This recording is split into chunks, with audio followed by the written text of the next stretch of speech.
Bonjour, c'est Cédric Froment pour la vidéo hebdo du club e-devenir trader. Alors après un mois de janvier peu productif, nous vivons un bon mois de février avec de nombreux setups de trading. Les actions se comportent étonnamment bien depuis 10 jours, bien que nous soyons en pleine consolidation volatile sur les indices. Là d'ailleurs vous pouvez voir que sur le Nasdaq, on est en train d'aller chercher un double sommet, on est en train d'aller taper la résistance historique depuis plusieurs années. Donc potentiellement là un double top avec une correction, on verra ce qui se passe, mais en tout cas sur nos screeners, pour le moment c'est plutôt très positif. Alors mon portefeuille est 100% investi et mon risque maximal est de 1,5 R actuellement, c'est-à-dire je risque 1,5 R sur l'ensemble de mon portefeuille.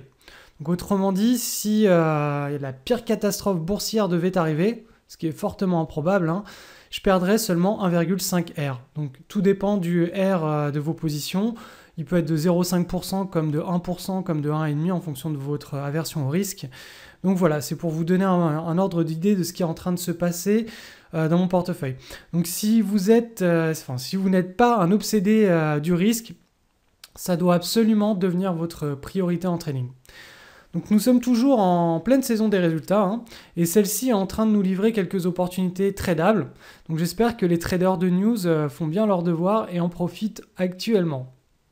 Alors on va maintenant un petit peu parler des mouvements paraboliques. Donc il y a 2 semaines, je vous présentais le titre Picanol qui est coté sur Euronext Paris et qui nous proposait un setup de trading assez intéressant et les cours depuis se sont littéralement envolés. Vous pouvez voir que là, les cours ont accéléré et on a ce qu'on pourrait appeler des TF1, voilà, identifié comme un mouvement parabolique. Donc certains de mes traders me diront que nous sommes actuellement sur une zone de résistance, comme vous pouvez le constater ici, donc je vais tracer ça. Voilà, là on a la zone approximative de résistance depuis les plus hauts, là, à long terme. Donc concrètement, quand on a ça, il y a beaucoup de traders qui se disent ok, on est sur la zone de résistance, il faut absolument revendre sa position. Tous les opérateurs sont en train de voir qu'il y a une résistance et donc tout le monde va vendre et donc le titre va se retourner, etc. etc. Donc concrètement, ça c'est le job d'un analyste technique qui est chargé de faire des anticipations, voire des prédictions. Le job d'un trader, c'est celui de gestionnaire. Alors dans le cas de Picanol, ce que nous avons observé ici, c'est une forte accélération des prix sur 3 séances. Et ce mouvement, donc, il est qualifié comme parabolique. Et il est temps donc de coller les prix avec un trail stop très rapproché pour pouvoir gérer. Un trader gère des positions, il ne fait pas des anticipations. Donc pour gérer des positions qui sont en situation de mouvement parabolique, on ne revend pas sur une résistance ou sur un objectif, on trail. Donc là, vous pouvez voir qu'on a un dernier creux ici. Donc l'idéal, ce serait de mettre un stop, un trail stop rapproché ici pour verrouiller tous les gains qu'on a réalisés depuis le début du trade. Donc je tiens à préciser que le fait qu'il y ait une résistance à proximité n'a aucun impact sur le plan de trading. Ce qui nous importe, c'est que le comportement de la tendance à l'instant T. Alors si vous suivez l'une de mes 3 stratégies de trading comme RDM, LDM ou les news, vous ne devez pas vous inquiéter puisque chacune de ces stratégies, chacun de ces 3 plans de trade prend en compte ce genre de situation. Alors j'ai une dernière petite remarque à faire. Pour les traders qui sont débutants, donc la pire erreur serait de se mettre à rêver que l'action est tellement bien partie qu'elle va continuer son trend sur le même rythme. À savoir que là, vous voyez que là, le mouvement parabolique est dessiné, donc ce serait de rêver que ça continue comme ça très fort, très haut, et qu'on puisse se dire voilà, ça va continuer, je sais exactement que quand est-ce que je vais pouvoir revendre, où je vais pouvoir revendre, en tout cas je le saurai au moment voulu. Alors ça c'est une très grosse erreur parce qu'on intervient à ce moment-là sans plan de trade et comme je vous l'ai dit, le trader c'est un très très bon gestionnaire mais un grand piètre analyste, donc il fait aucune prédiction et de toute façon tous les analystes sont des piètres traders puisque c'est 2 psychologies différentes, c'est 2 façons de voir les marchés qui est vraiment complètement différente. Donc ne croyez jamais qu'un trader sache ce que les prix vont faire le lendemain. Il n'en sait absolument rien. Tout ce qu'il sait, c'est reconnaître une situation psychologique qui est atypique pour gérer une entrée en position et une sortie de position. Donc là, on avait l'entrée en position ici, présentée il y a 2 semaines, et là, on est dans une situation atypique de sortie de position avec un plan de trade à appliquer en conséquence. Alors cette semaine, j'ai reçu plusieurs mails d'un étudiant qui est en train de découvrir le trading et il est entré sur Nanobiotics, donc c'est cette action que vous voyez actuellement. Il est entré autour du 7 février et ensuite on a eu une annonce qui était faite sur cette biotech et qui a propulsé le trend de manière parabolique. Donc il m'a renvoyé un mail le 12 février en me demandant ce qu'il devait faire. Il ne savait pas s'il devait sortir, rester en position. Et donc, voilà, concrètement, il a fait 2 grosses erreurs. Déjà, il est resté en position sur une biotech pendant une annonce. Alors déjà, rester en position pendant une annonce, c'est risqué. Mais alors sur une biotech, c'est vraiment du pari. On n'est plus dans du trading. Et les biotech sont réputées pour avoir un comportement complètement imprévisible. Et l'autre erreur qu'il a faite, c'est qu'il n'avait absolument pas de trading plan pour savoir comment sortir de position. Voilà. Quand on ne sait pas comment sortir d'une position, que ce soit un mouvement parabolique, un mouvement mou ou un mouvement qui se retourne, quand on ne sait pas quoi faire dans chacune de toutes ces situations, on fait n'importe quoi. Concrètement, il faut toujours un plan de trade qui puisse correspondre à toutes les situations possibles et imaginables du marché pour pouvoir s'en sortir en trading. Donc, alors, pour vous parler un petit peu des biotech, que j'aime pas du tout, si vous suivez mes vidéos, vous devez le savoir, je vous charge le titre VTUS, donc on a un trader, Corentin, pour pas le citer, qui commence d'ailleurs depuis que je le suis, il fait d'énormes progrès. Et là, pour le coup, il s'est toujours demandé pourquoi est-ce que j'aimais pas les biotech. Et là, il l'a vécu en direct. Donc, il était en position sur cette biotech, il est resté pendant l'annonce, et là, boum, il s'est pris un gros gap. Donc ça, c'est vraiment la spécialité des biotech. C'est des grosses surprises imprévisibles, et en général, c'est plutôt dans le mauvais sens que dans le bon, contrairement aux autres actions, où on a davantage de gap haussier quand on est en position haussière. On a davantage de gap dans le bon sens que dans le mauvais. Sur les biotech, c'est plutôt le contraire. Donc, restez vraiment en dehors des biotech, surtout si on a des annonces de prévues. C'est des actions qui sont très dangereuses et je recommande vraiment pas de les trader de manière intensive. Une fois de temps en temps, quand on a quelque chose de très parfait, vraiment de magnifique, on peut se le permettre. D'ailleurs, ce qui n'était pas le cas ici. Mais sinon, de manière générale, restez en dehors de ce genre d'action. Alors, cette semaine, j'ai 10 titres à vous présenter. Je tenais juste à dire que pour contenir la durée de cette vidéo pas trop longue, je ne les présente pas forcément tous. Mais j'essaie de présenter en tout cas, d'analyser les plus pertinents d'un point de vue pédagogique. Alors, on commence par le titre PA8. Donc, c'est une action allemande qui était détectée avec LDM et le screener de news. On avait une annonce. Et on avait une belle pattern, bonne volatilité, des volumes depuis le mois de novembre là, qui sont en explosion. Là sur le breakout, vous voyez qu'on a des séances de volume, vraiment un gros intérêt de la part des investisseurs sur une news en plus. Donc catalyseur, plus bonne figure graphique, plus bon comportement historique, plus bonne volatilité. Un bon cocktail pour un trade. Bon là actuellement il est trop tard, mais pour tous ceux qui suivent les news avec la stratégie des news, le screener de news ou encore LDM, ils auraient pu éventuellement repérer avec LDM, ils auraient pu éventuellement repérer cette transaction. Avec le screener de news, entrer en position là-dessus. Je suis d'ailleurs personnellement en position sur cette action. Ensuite, le titre BVB. Identifié avec LDM.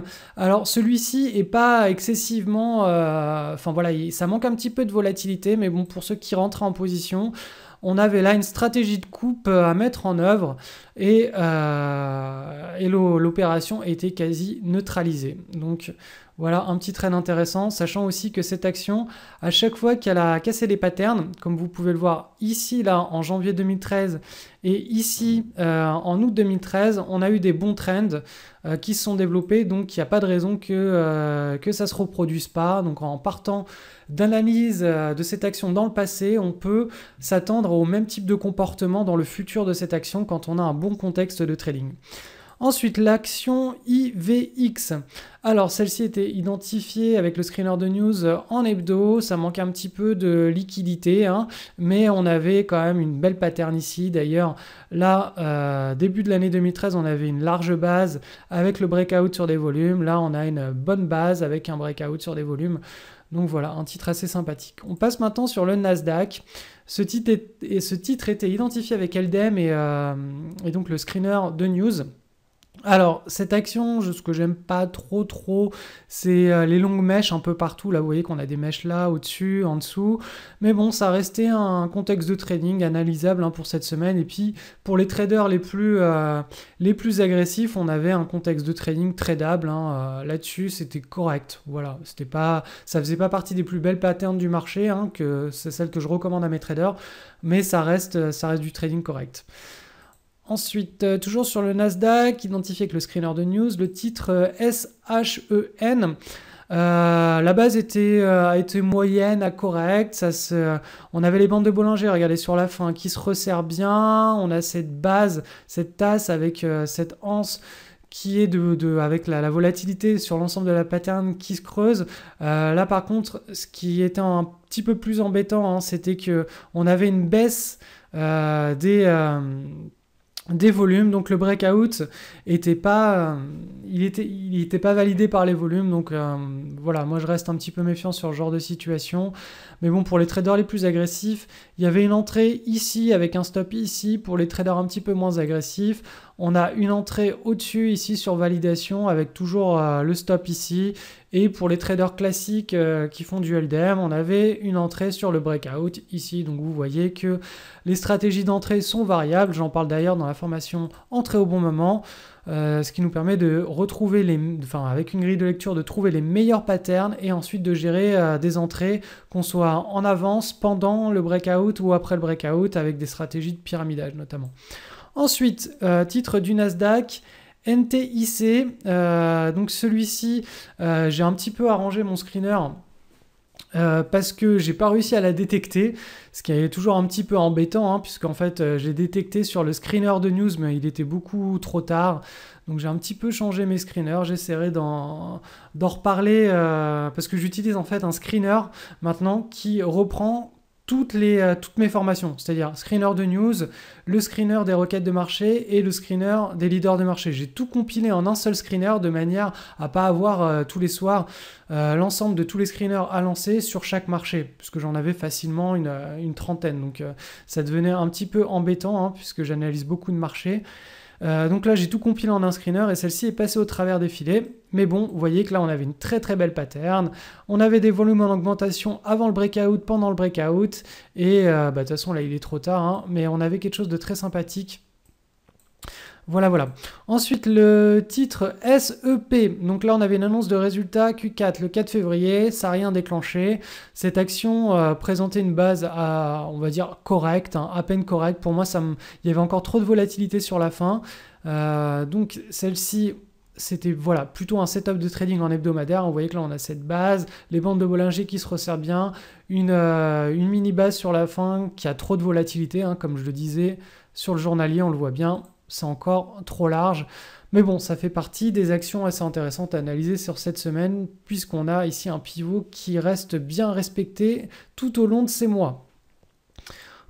Ensuite, le titre coté sur Amsterdam, identifié avec LDM. Donc, alors celui-ci, c'est SLIGR.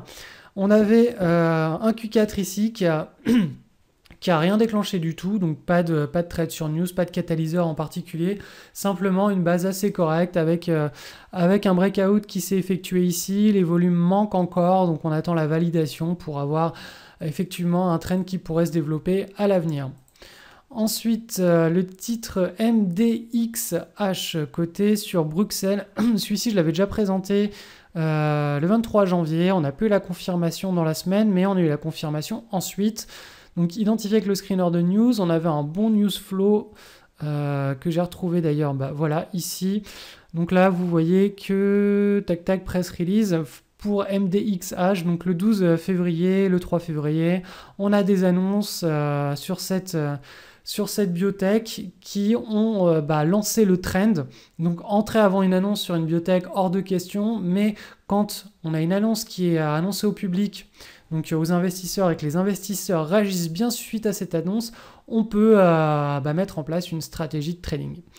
Et dernier titre, EDF. Donc EDF, identifié avec LDM. Alors c'est pas le genre de titre que j'adore parce qu'il est un peu lourd, c'est pas des titres, c'est pas une mid caps ou une small caps.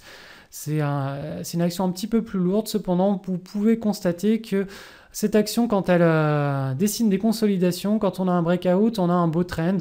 Donc là, on avait le breakout et il n'y a pas de raison pour qu'on n'ait pas un beau trend qui se développe par la suite.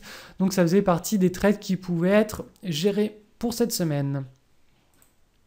Donc si vous aussi vous souhaitez vous mettre au trading, sachez que la façon dont je gère mes portefeuilles me réclame pas plus de 30 minutes chaque soir pour lancer les screeners, faire un balayage visuel, repérer les actions qui sont correctes et de temps en temps donc placer des ordres sur le marché de manière à vraiment être très sélectif, sélectionner seulement les meilleures actions du marché, sinon rester en dehors et regarder. Donc pour cela, je vous propose des packs de trading qui regroupent plusieurs de mes stratégies. Il y en aura certainement qui correspondront donc à votre comportement, c'est-à-dire à votre rythme de vie, à votre psychologie d'être humain. Dans ces packs de trading, donc vous allez retrouver tous les outils pour mettre ça en œuvre. Vous avez simplement à cliquer sur le lien juste en dessous. Il faut savoir que les packs de trading qui regroupent toutes ces stratégies sont à des tarifs préférentiels, donc ça vous permet de faire des économies plutôt que d'acheter les formations une par une qui sont de toute façon toutes complémentaires. Autant les acheter groupées et faire de grosses économies. On se retrouve tout de suite derrière.